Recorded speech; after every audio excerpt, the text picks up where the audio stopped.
Passez un bon moment en regardant Entrepreneur à la une, avec la gamme Topialis de SVR, le soin lavant qui remplace tous les autres. SVR, laboratoire dermatologique.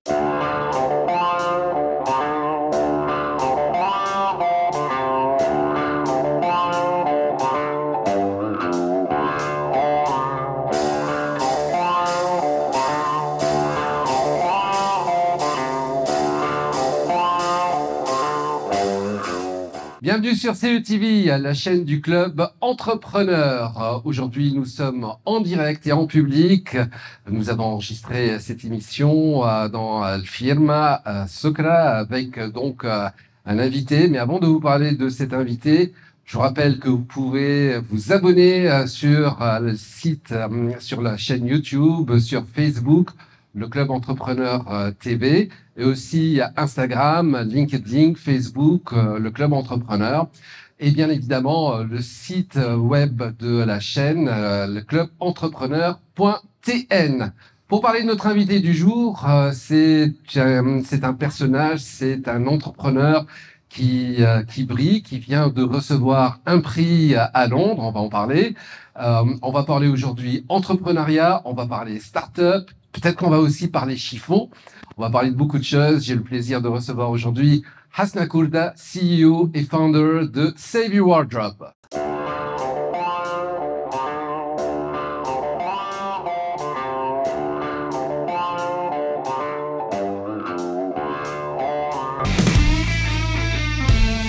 Hasna Kourda, bonjour. Bonsoir. Bonsoir, bonjour, bienvenue sur la chaîne Entrepreneur. Merci déjà d'avoir accepté cette interview. Merci de vous engager aussi en public, pas toujours évident. Pour ceux qui ne connaîtraient pas Hasna Kourda, comment est-ce qu'on peut la présenter? Alors, c'est une excellente question. Je dirais tunisienne avant tout. Gerbe pour les connaisseurs. J'habite à Londres. Je suis une maman, entrepreneur, mais aussi très curieuse et obsédée par résoudre des problèmes. Obsédée par résoudre des problèmes. Je crois qu'en fait, finalement, la définition même d'un start-upper, c'est d'essayer de trouver un problème, n'importe lequel, et essayer de trouver une solution. Exactement. Et puis aussi, se concentrer sur les problèmes qui ont la plus grosse opportunité, qui représentent le plus gros marché possible. Donc, c'est une autre définition d'un entrepreneur, c'est aussi la résilience.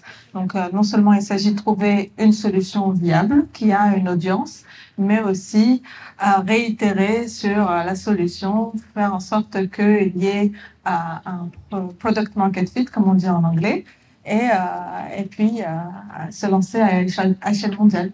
Essayer de résoudre un problème, c'est aussi en créer plein d'autres. Généralement, peut-être, mais généralement l'idée aussi c'est d'affiner et de réduire les moments de friction autant que possible. Si on en crée d'autres, peut-être que c'est peut-être pas la solution qu'il faut pivoter, mais Enfin, surtout quand ce que je pensais à créer d'autres, c'est comment trouver de l'argent, comment trouver. Mais avant de rentrer dans le détail, c'était quoi le problème que vous avez voulu résoudre? Alors nous, le problème de Save Your Wardrobe, c'était de regarder la surconsommation, le gaspillage dans l'industrie de la mode, industrie textile, mais aussi d'autres produits dérivés. J'ai grandi en Tunisie, je suis née et j'ai grandi ici, et tout le monde le sait, on a une très forte culture de fripe, mais derrière la fripe, en fait, il y a tout un système qui est défaillant. Donc, généralement, les pays européens consomment et surconsomment surtout via la fast fashion, donc des vêtements qui ont un prix très très bas. Donc ça incite à la surconsommation. Les gens achètent des vêtements, les jettent, ne pensent pas à les réparer, et tout ça rentre dans un système d'exportation de textiles dans les pays comme la Tunisie ou d'autres pays en Afrique. Le problème, c'est que on ne peut absorber qu'une portion de ça. Et finalement, ces vêtements finissent incinérés, finissent dans la nature, et ça crée énormément de pollution dans ce qu'on appelle le Global South. Donc, notre mission est d'aller à la source du problème, donc la surconsommation dans les pays occidentaux, faire en sorte qu'on responsabilise aussi les marques, les pousser à adopter de la technologie pour faire en sorte que leurs clients réparent leurs vêtements au lieu de les jeter, et étendre la durée de vie et garder les vêtements en circulation. Alors, vous êtes B2B ou B2C? Alors, nous, on ne touche pas le vêtement. On est une plateforme technologique dédiée à connecter toutes les parties prenantes post-achat. Notre idée a toujours été orientée vers les marques et les grands groupes de distribution. Quand on a commencé, la maturité dans la réflexion de l'économie circulaire n'était pas encore prête. Donc, les marques n'avaient pas vraiment envie d'adopter un business model circulaire. Elles étaient très heureuses à vendre encore et encore et encore.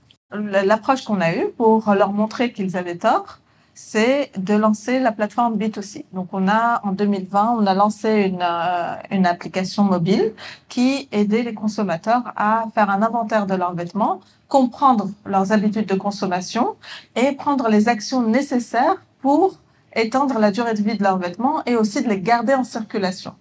En 2020, c'était juste avant le Covid, on a eu une énorme poussée de croissance. En quelques jours, on est passé sans faire aucun effort marketing, on est passé d'une centaine d'utilisateurs à plusieurs milliers d'utilisateurs. On a capturé l'attention de la presse, d'Apple Store, on a été primé déjà en 2020. On a collecté cette data, ces données, et on est parti voir les marques. Donc le premier distributeur connu qu'on a signé était Zalando.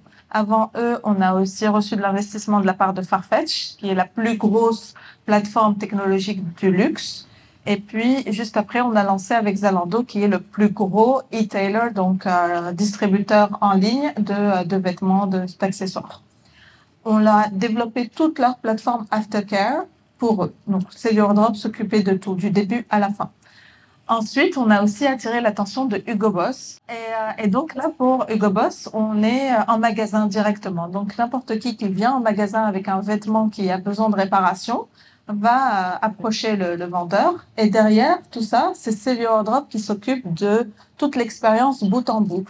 Du moment où la demande a été faite, l'envoi vers le réparateur, le déclenchement de la logistique et des différentes notifications et messageries vers le client, mais aussi le retour et le feedback. Donc tout ça, c'est la plateforme d'Aftercare qui est B2B de Save Your Wardrobe. Habituellement, lorsque j'achète une veste ou un pantalon, je peux faire des retouches dans le magasin en général. On donne cette possibilité. En fait, la nouveauté, c'est de ramener mon vieux pantalon, ma vieille veste, et de leur dire, bah, écoutez, vous avez le savoir-faire, essayez de sauver ce vêtement auquel je tiens. Exactement. Donc, l'idée aussi, le savoir-faire, en fait, c'est Save Your Wardrobe qui l'amène. Nous, on a un network de réparateurs, donc de business qui ont pignon sur rue, qui sont là depuis des dizaines d'années, qui ont le savoir-faire. Donc, nous, on les emmène dans la transformation digitale. Donc, c'est généralement des business de famille qui sont déconnectés de la transformation technologique et digitale. Et nous, en fait, avec notre plateforme, la connexion avec les marques, on leur ouvre tout un marché auquel ils n'avaient pas accès auparavant. Donc ça, c'est en ce qui concerne le savoir-faire. L'autre aspect, c'est aussi la réduction de temps d'attente. Donc généralement, quand on fait appel à la responsabilité des marques pour la réparation, ça dure 6 à 8 semaines, voire plus. Avec la solution de Save Your Wardrobe, on a réduit ça à quelques heures, voire jours. Donc c'est l'idée en fait de combiner la responsabilité des marques quand il s'agit des vêtements qu'ils mettent sur le marché. Comment est-ce que même si le vêtement est vieux de 10 ans, comment est-ce qu'on peut aussi réclamer la réparation? Et derrière tout ça, en fait, comment faire en sorte que l'expérience soit la plus streamlined, comme disent les Anglais, donc le moins de friction possible, connecté. Donc, il n'y a plus besoin d'appeler le vendeur qui va appeler le réparateur, qui va re-appeler le client. Tout se fait en temps réel et en transparence. En fait, bon, il y a un concept en général dans les marques, c'est l'obsolescence. C'est-à-dire qu'un produit, à partir du moment où je le sors aujourd'hui, il doit devenir hors mode d'ici 6 mois, 1 an maximum. Donc, quelque part, ça n'arrange pas une marque. Comment est-ce qu'une marque peut adhérer à reprendre quelque chose qui... Alors, il y a plusieurs explications. La première, c'est après 20 ans de fast fashion, plusieurs marques s'essoufflent, n'arrivent pas à suivre les modèles de Shein, n'arrivent pas à suivre donc elles voient les limites en fait de la fast fashion et qu'elles ne peuvent pas suivre si elles veulent garder leur valeur initiale de premium, etc. Ensuite, c'est la connexion avec le client, en fait. Le client ne revient que s'il y a un vêtement qui est pas cher, discounté, en solde, etc. Donc, fournir la réparation, et Hugo Boss l'a fourni de manière gratuite, c'est aussi encourager les gens à revenir en boutique et établir cette relation qu'ils ont perdue via le biais de surconsommation. Et au final aussi, toutes ces marques, en fait, ont le aftercare, donc l'entretien dans leur ADN. Donc, c'est quelque chose qu'ils ont besoin de fournir. Simplement, ils n'ont pas la connaissance, ni la technologie, ni les connaissances opérationnelles. Et c'est là où Save Your Wardrobe est l'acteur central pour faire en sorte que ces services soient uniformes au niveau mondial. Donc, n'importe quelle boutique Hugo Boss fournira la même expérience. Vous avez eu cette idée en Tunisie, en fait. Exactement. J'ai grandi en Tunisie. Alors, moi, ma grand-mère et ma mère et mes tantes m'ont tout appris à tricoter, à faire du crochet, à réparer, à créer des choses à partir de rien. Et j'étais très passionnée. J'ai, par contre, rapidement réalisé que tout ce qui est design et vêtements, c'était pas mon fort. Mais par contre, le business model et le côté industrie, c'est quelque chose qui me rendait très, très curieuse, surtout au niveau de la mode, qui est une industrie extrêmement résiliente. Donc, peu importe la crise, c'est une industrie qui en ressortira toujours forte. Donc là, le Covid, même pendant les années 2008, avec la crise financière, l'industrie de la mode n'a pas été touchée. Le Covid n'a pas touché l'industrie de la mode. Donc, c'est cet aspect qui me rend très, très curieuse et qui m'intrigue. Vous avez réinventé le vintage, en fait. J'ai réinventé comment est-ce qu'on consomme les produits. Le vintage existe toujours. Malheureusement, je pense que le vintage est en voie de disparition avec tous ces vêtements qui sont faits à la va-vite. Mais je pense que notre approche... Vous avez donné un deuxième souffle au vintage. C'est ça, peut-être. Est-ce que vous avez essayé d'expérimenter ou de mettre en place le système en Tunisie? Alors, je m'explique. On voit, en général, que lorsqu'on achète quelque chose ou lorsqu'on veut réparer, on va habituellement chez les vieux couturiers qui, malheureusement, existent de moins en moins. Alors qu'avec un système pareil, ça peut permettre de garantir, de sauver des métiers et carrément peut-être de donner de nouvelles voies aux jeunes.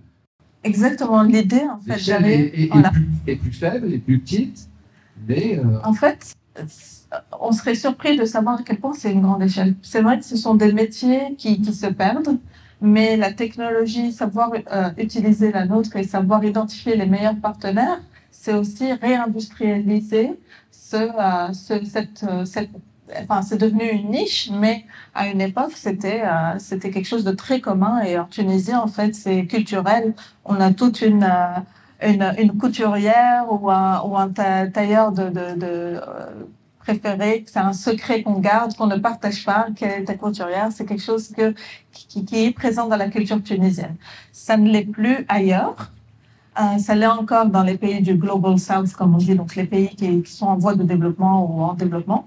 Mais tous les pays européens ou occidentaux ont perdu cette proximité avec leurs réparateurs. Donc, c'est là où on veut, avec notre expertise opérationnelle, mettre l'accent sur ces héros de l'industrie qui sont cachés, qu'on n'entend plus parler, qui sont là à travailler dans l'ombre. Alors maintenant, parlons de ce prix. Winner of the 2023 LVMH Award. Ladies and gentlemen, the winner is...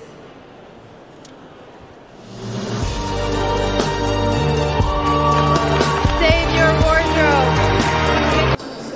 For creating the best place one startup can hope, a place for innovation, a place for acceleration, and a huge validation for us. Save Your Wardrobe mission is truly to extend the legacy of the luxury. We care about clothing, we care about how clothing makes us feel, and being supported by the group and partnering with missions give us the scale to have a global impact on people and also on the planet. Comment ça s'est fait? Vous avez postulé, on vous a shortlisté, on vous a sélectionné, c'était une surprise? Totalement. Alors, LVMH, chaque année, organise un grand prix de l'innovation à Vivatech à Paris.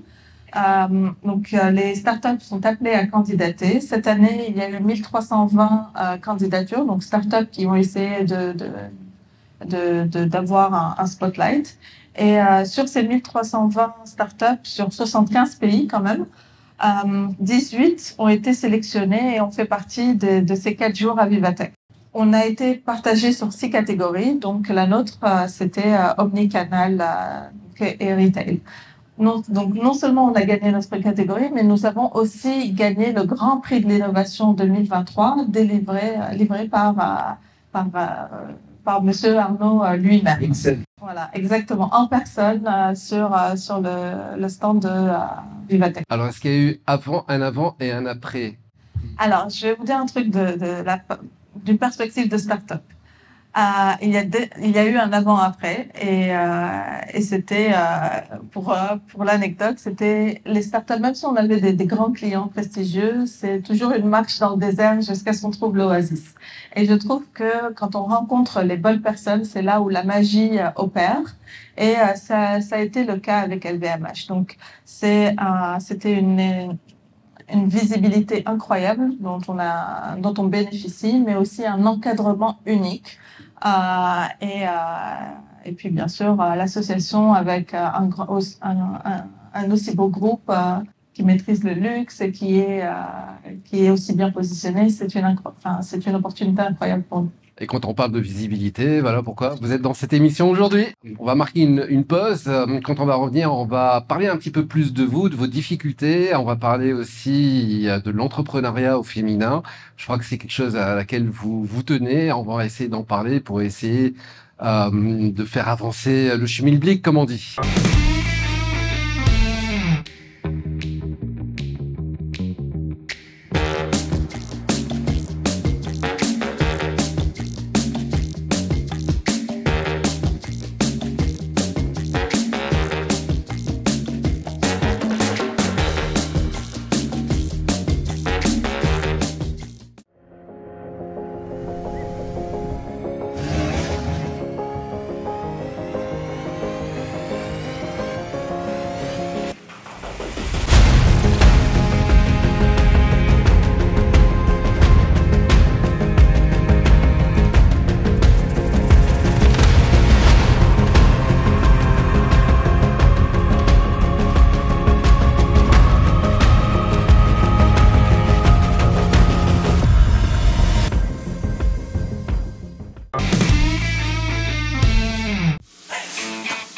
Passez un bon moment en regardant Entrepreneur à la une, avec la gamme Topialis de SVR, le soin lavant qui remplace tous les autres. SVR, laboratoire dermatologique.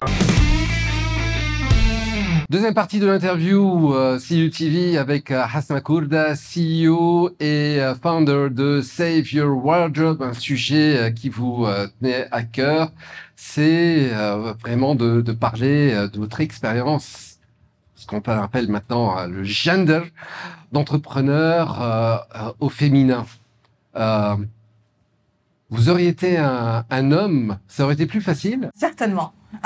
Quand il s'agit d'entrepreneuriat au féminin, il faut aussi mettre en lumière le fait que seulement, je pense même moins de 2% de l'investissement mondial va vers une start-up qui a été fondée ou dirigée par un entrepreneur au féminin. Donc, c'est un chiffre clé qui montre que il y a beaucoup de travail à faire sur la mise en avant de l'entrepreneuriat féminin. Il y a beaucoup de préconceptions sur pourquoi est-ce qu'une femme serait moins apte ou moins capable de diriger une entreprise comparée à une contrepartie masculine. Donc, c'est frustrant, mais il faut aussi jouer le jeu. Donc, mon cofondateur, que je salue ici à l'audience, est masculin. C'est aussi mon mari et partenaire dans la vraie vie. Et je pense que là où on serait vraiment d'accord, c'est que le leadership féminin est totalement différent. Pourquoi? Alors, moi, je pense que déjà, la vision est différente. L'exécution est totalement différente. Je trouve que l'exécution est beaucoup plus réfléchie, beaucoup plus mise à bout. Donc, l'idée de la start-up, c'est aussi de pivoter, de réessayer, d'aller très rapidement. Ce qu'on apporte, nous, en tant que femmes, c'est aussi la résilience. Essayer de pousser à bout la réflexion pour voir qu'est-ce qui n'a pas marché, quelles sont les autres solutions avant de transformer complètement le business model. Donc, je ne dis pas qu'il faut être hermétique au feedback, mais je pense que nous les utilisons, nous les interprétons de manière différente. Ensuite, la gestion des ressources, la gestion financière est différente aussi. On est beaucoup plus frugal. On fait attention au moindre centime qu'on dépense, il va vers quoi. Et puis aussi, l'approche de la gestion d'équipe, de la croissance de l'équipe est faite avec beaucoup plus de considération. Je trouve que quand on crée une équipe, on la consolide, on est peut-être plus orienté humain. Donc, on n'est pas à la croissance à tout prix, la croissance de l'équipe un petit peu sauvage où parce qu'on a une opportunité, on va recruter 20 autres personnes. Et puis, si ça marche pas, on va tous les virer. Je pense que cette approche différente de la gestion des ressources humaines sont aussi à souligner. Est-ce que les difficultés sont les mêmes que l'on soit entrepreneur à Londres ou à Tunis? Je pense que femmes ou hommes, les entrepreneurs en Tunisie ont plus de difficultés. Il y a plus de friction, il y a plus de côté administratif. C'est très bureaucratique. Ça a été amélioré avec le Startup Act. Donc ça, c'est un très, très beau progrès. Donc j'ai beaucoup espoir. Mais à Londres, en fait, au UK, tout est numérisé. Donc nous, on a pu créer notre startup en quelques heures. Il fallait remplir un formulaire et puis payer 12 pounds. Et puis c'était... 12 pounds? Ouais, voilà, 12 pounds seulement. D'accord. Vous avez démarré à Londres, en fait, avant de venir à Tunis. On a démarré à Londres, mais très rapidement, on a conçu notre équipe en Tunisie. Donc, c'était dès qu'on a eu un petit peu d'économie, on a directement mis nos développeurs en Tunisie. Parce que les développeurs en Tunisie coûtent moins cher? Alors, pas forcément. Et en fait, nous, dès le début, en fait, de CV Wardrobe, on a directement voulu nous installer en Tunisie, installer nos développeurs. On a des talents incroyables. Donc aujourd'hui, en fait, les boîtes qui nous volent nos talents, c'est des Amazon, des Google, des grosses entreprises. Donc, on voulait absolument aussi avoir une présence dans notre pays et le concept de give back. Et je pense que ces rencontres, ces événements tels que ce soir, sont aussi la volonté de partager les expériences, discuter, faire en sorte que le pays se développe. Et c'est ce qu'on essaye de faire avec notre équipe en Tunisie. Donc aujourd'hui, on est entre Londres, mais notre plus gros effectif est à Tunis. D'accord. Maintenant, quelles sont les perspectives? Alors là, on va être incubé à la maison des startups à Station F par LVMH. Nous avons déjà commencé les discussions commerciales avec le groupe. L'objectif, en fait, c'est quoi maintenant? C'est développer l'approche commerciale, c'est développer beaucoup plus d'entreprises qui se mettent, qui adhèrent dans la plateforme? Alors, en termes de start-up, nous sommes entre le seed round et le Series A. Donc, ça veut dire que on a planté la graine de CV Wardrobe, on a planté et maintenant, il suffit de voir si le projet va porter ses fruits. C'est le cas avec le signal de Vivatech et du prix LVMH. L'autre objectif, c'est d'être présent au niveau mondial. Donc aujourd'hui, on est opérationnel au UK, bien sûr. On est opérationnel en France, en Allemagne et quelques autres pays de l'Europe. On est aussi disponible aux États-Unis, à New York. Et maintenant, c'est de regarder les pays de l'Asie, le Moyen-Orient, etc. Oui, voilà. Donc, et en Tunisie? Ah ben, on est déjà en Tunisie, On peut utiliser la plateforme absolument. et on peut trouver des couturiers pour changer les trucs. Voilà. Si je veux changer mon costume, Alors, ça dépend quelle marque, ou alors vous pouvez le faire tout seul. En d'accord. tant que Gerbienne, j'aime bien avoir mes vêtements réparés pour moi, mais on peut s'arranger. D'accord. Je peux trouver ce que j'évoquais tout à l'heure, les bons vieux couturiers Absolument. tunisiens. Absolument. En fait, on a vraiment des talents incroyables ici et toute l'inspiration de ces Drop, c'est ces artisans avec lesquels on a grandi. Et l'idée, c'est vraiment de les mettre au centre de la discussion quand il s'agit d'aller acheter une nouvelle chose. Ce n'est plus de réfléchir à quelle est la marque que je vais acheter, mais quel est l'artisan qui va pouvoir m'aider à faire que la coupe soit la meilleure, que ce vêtement me maille comme un gant. En fait, c'est dingue. Vous avez transformé le fast fashion en Slow fashion. même pas. Ouais, voilà, vous l'avez transformé en sur-mesure. C'est ça, on est revenu à le côté sur mesure, mais dopé à la technologie, faciliter l'accès, la connaissance, l'éducation aussi, et comprendre que même si on a acheté quelque chose de chez H&M, Zara ou n'importe quelle marque de fast fashion, c'est réparable, c'est facilement accessible aussi. Alors, on a une habitude dans cette émission, c'est de poser à nos invités un questionnaire Fast and Curious. Vous allez découvrir ça tout de suite. Hasna Kourda, l'interview Fast and Curious. London Bridge ou le pont de la Goulette? Ah là là, bon de la goulette avec un bon resto, non, il n'y a pas d'égal. La nourriture londonienne Non merci. Non, merci, hein, d'accord. Marmalade ou marjoun sfarj? Aïe, aïe, aïe. Alors, quand on était petit, on le faisait à la maison, le marjoun sfarjol au lait, ouais, clairement. Mais attendez, comment vous avez vécu à Londres? Vous avez dû souffrir. Alors, je sais cuisiner, donc ça c'est cool, mais c'est vrai qu'à Londres, on trouve de tout en fait. On n'est pas obligé de manger british, on trouve de très très bons Indiens, on trouve de très très bons... Toutes les nationalités sont là-bas et les saveurs restent vraiment authentiques. Donc à 10 ans à Londres, on apprend à trouver ses repères et on apprend à connaître les bonnes adresses. Taxe londonien ou Chili à la tunisienne? Ah non, après un été passé à Tunis, ah non, il n'y a pas de comparaison. J'ai pas hâte de rentrer lundi. Le fog, non, c'est pas pour vous. Non, ouais, on va comme niche. Hasna Kourda, merci pour cette interview. Le mot de la fin? Merci à vous de m'avoir reçu. Merci pour cette super interview. Alors, le mot de la fin, moi, j'aimerais remercier énormément le Club Entrepreneur d'organiser ce genre de talk et d'inviter des gens de tout profil. Remercier aussi toute l'audience d'être venue. Je pense que c'est là où on s'entraide, c'est là où on est capable d'avancer avec ces échanges et ces conversations, s'entraider aussi sur comment est-ce qu'on peut surmonter quelques challenges. Et puis, à très bientôt, j'espère. Bah oui, et à très bientôt. Merci encore une fois pour avoir accepté cette interview. Merci aux partenaires de l'émission. Merci à l'équipe technique. Cette émission a été préparée et réalisée par Selim Hafsé. Je vous rappelle les pages Facebook et YouTube de la chaîne CETV. Vous tapez le Club Entrepreneur Télé, mais aussi les pages Facebook, YouTube, Instagram, LinkedIn, le Club Entrepreneur et le site web leclubentrepreneur.tn. Merci, au revoir. Vous avez regardé Entrepreneur à la une, avec la gamme Topialis de SVR, le soin lavant qui remplace tous les autres. SVR, laboratoire dermatologique.